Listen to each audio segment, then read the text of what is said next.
मेरे अजीज़ो, pastor Waqas Aleem David की जानिब से आज के दिन के लिए खुदावंद यीशु मसीह का आपसे बाबरकत वादा।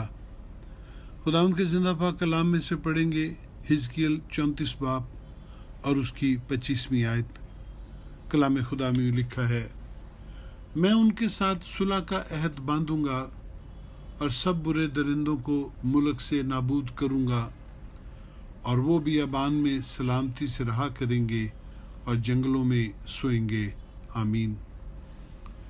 खुदावंद ने बनी इसराइल के बादशाहों, उमरा, हाकिम, लावी और काजियों को उन पर बतौर चरवाहे मुकर्रर किया ताकि वो बनी इसराइल की तरबियत खुदा की राह में करें। वो उनको पाक और नापाक में फ़र्क करना सिखाएं और उनकी भलाई के लिए सदा दुआ गो रहें।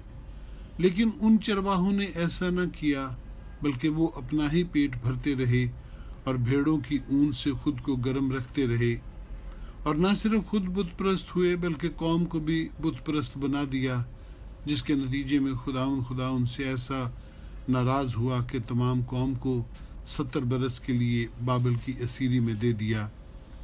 इसी असीरी के दौरान खुदा ने उन्हें खुशखबरी दी कि वो भेड़ों के बड़े चरवाहे यानी मसीह यीशु के वसीले उनके साथ सुलह का नया अहद बांधेगा, और जो कोई उस पर ईमान लाएगा वो कलीसिया में यानी भेड़ों में शुमार होगा, और खुदावंद यीशु खुद उनका चरवाहा होगा। ऐसा अच्छा चरवाहा जो भेड़ों के लिए अपनी जान देता है। खुदा ने मसीह यीशु के वसीले ईमान लाने वालों के साथ सुलह का अहद बांधा है। इसीलिए अब वो अपने हुक्म पत्थरों पर नहीं बल्कि ईमानदारों के दिलों पर नक्श करता है। इसी तरह वो तमाम जो खुदावंद यीशु को अपना नजात दहिंदा कबूल कर लेते हैं, वो गुनाह की असीरी से निकलकर कलीसिया में शामिल हो जाते हैं।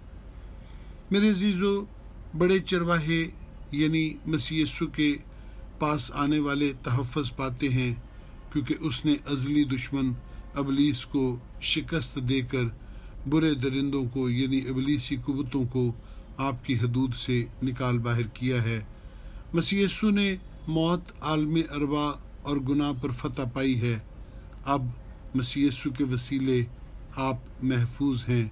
अब कोई आपको डरा नहीं सकता।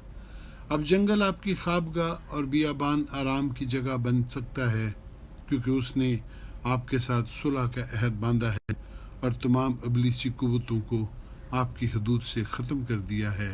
हालेलुया। आमीन सुम आमीन। खुदावंद आपको बरकत बख्शे।